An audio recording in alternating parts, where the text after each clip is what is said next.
आप लोगों ने एक एक एक लॉ सुना है, whole energy of the universe is conserved. मतलब इस ब्रह्मांड में जितनी एनर्जी है, ठीक है, जितनी थी वो हमेशा उतनी ही रहेगी। इसका मतलब ये होता है law of conservation of energy क्या होता है, जितनी एनर्जी है उतनी ही रहेगी। इस फॉर्मूले के से पहले क्या होता था, total energy of the universe is conserved. पर इसके आने के बाद बोलते हैं मास और energy of the universe will remain conserved. इसका मतलब होता है ऐसा, मास को हम एनर्जी में कन्वर्ट करते हैं। मास को किसमें कन्वर्ट करते हैं, एनर्जी में। आप लोगों ने न्यूक्लियर रिएक्शन पढ़े हैं, न्यूक्लियर बॉम्ब। न्यूक्लियर बॉम्ब इसी सिद्धांत में काम करता है।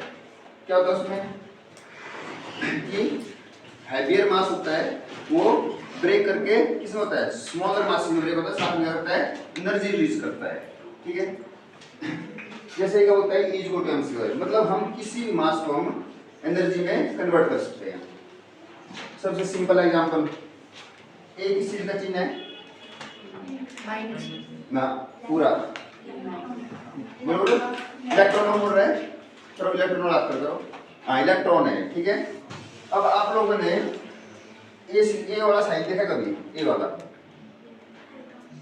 किसी ने देखा है, उसके लिए नाम दिया जाएगा, नहीं है तो इसको बोलते हैं इलेक्ट्रॉन, इसको बोलते हैं पॉजिट्रॉन।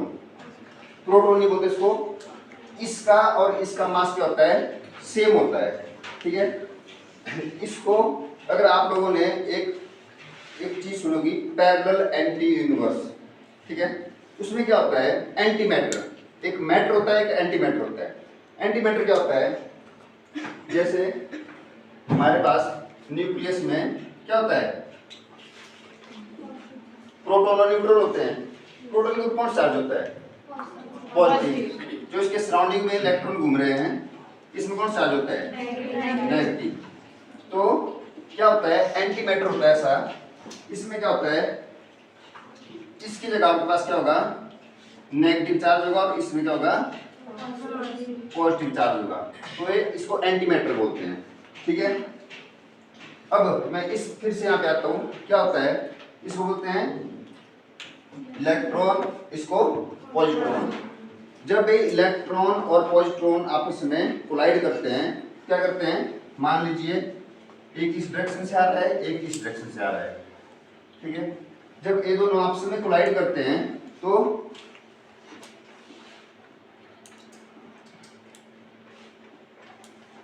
एक क्या रिलीज किया मैंने, मैं रफली लिख रहा हूँ, एक क्या जा रहा है, मुझे समझ में आ रहा है, फोटोन, ठीक है। मैंने फोटोन को ऐसे लिखता है, मैं रफली लिख रहा हूँ।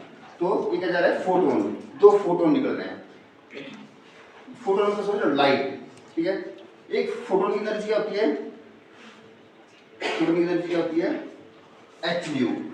ये तो पता होगा आप लोगों को, 9th 10th में हो जाता है h न्यू। फोटोन की एनर्जी क्या होती है, h न्यू। जब ये दोनों आपस में कोलाइड करते हैं तो एक फोटोन इस डायरेक्शन में निकलता है, एक फोटोन इस डायरेक्शन में निकलता है। दोनों सेम डायरेक्शन में क्यों नहीं निकलेंगे, क्यों बताएगा, दोनों फोटोन सेम डायरेक्शन में क्यों निकलेंगे। Law of conservation of momentum पढ़ा आप लोगों ने, law of conservation of momentum. अगर ये दोनों इस डायरेक्शन में आ रहे हैं, दोनों का मास सेम होता है, अगर दोनों की वेलोसिटी सेम है तो मोमेंटम होता है मास इनटू वेलोसिटी, है ना, तो मोमेंटम भी सेम होगा। तो अगर इसके कोलाइड होने से नेट मोमेंटम क्या होगा, अगर हम इस डायरेक्शन में मोमेंटम को पॉजिटिव लें, मोमेंटम वेक्टर क्वांटिटी है, इस डायरेक्शन में हम नेगेटिव लें, ठीक है, तो नेट मोमेंटम हो जाएगा आपका कितना, 0। एक डायरेक्शन में अगर पॉजिटिव लेते हैं ना, मान लीजिए आप एक्स वाई करते हैं, अगर एक 0 है तो x यहाँ पे नेगेटिव होता है, इस साइड में पॉजिटिव होता है, ऐसा है ना। तो मान लीजिए हमारे यहाँ एक्सिस है, तो एक डायरेक्शन में पॉजिटिव, एक डायरेक्शन में नेट मोमेंटम आएगा हमारा 0। तो ये दोनों फोटोन इस डायरेक्शन में इसलिए निकलते हैं ताकि जो फंडामेंटल लॉ है, law of conservation of momentum, कभी ब्रेक नहीं होना चाहिए, ठीक है। दोनों अलग अलग डायरेक्शन में निकलते हैं। तो ये भी आइंस्टाइन ने डिस्कवरी की थी इसकी, E = mc²। फिर इसका ऑपोजिट भी होता है।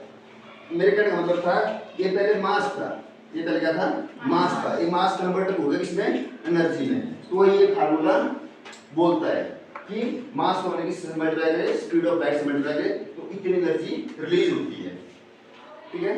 वो इस फार्मूले का मतलब होता है।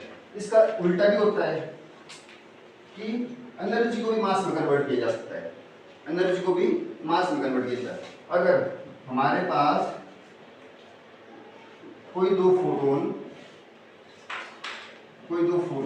जिनकी एनर्जी सेम है, अगर फोटोन के केस में हम बोले एनर्जी सेम है, इसका मतलब उसकी फ्रीक्वेंसी सेम होगी, ठीक है।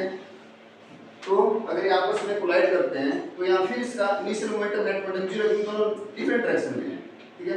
नेट मोमेंटम फिर से जीरो है। तो क्या करेंगे, ये एक डायरेक्शन में इलेक्ट्रॉन इजेक्ट करेंगे, एक डायरेक्शन में पॉजिट्रॉन, एक डायरेक्शन में इलेक्ट्रॉन, एक डायरेक्शन में पॉजिट्रॉन। मतलब लाइट से आपका इलेक्ट्रॉन और पॉजिट्रॉन प्रोड्यूस हो रहे हैं, ठीक है। तो ये लॉ होता है कि मास को एनर्जी में कन्वर्ट कर सकते हैं, एनर्जी को मास में कन्वर्ट कर सकते हैं।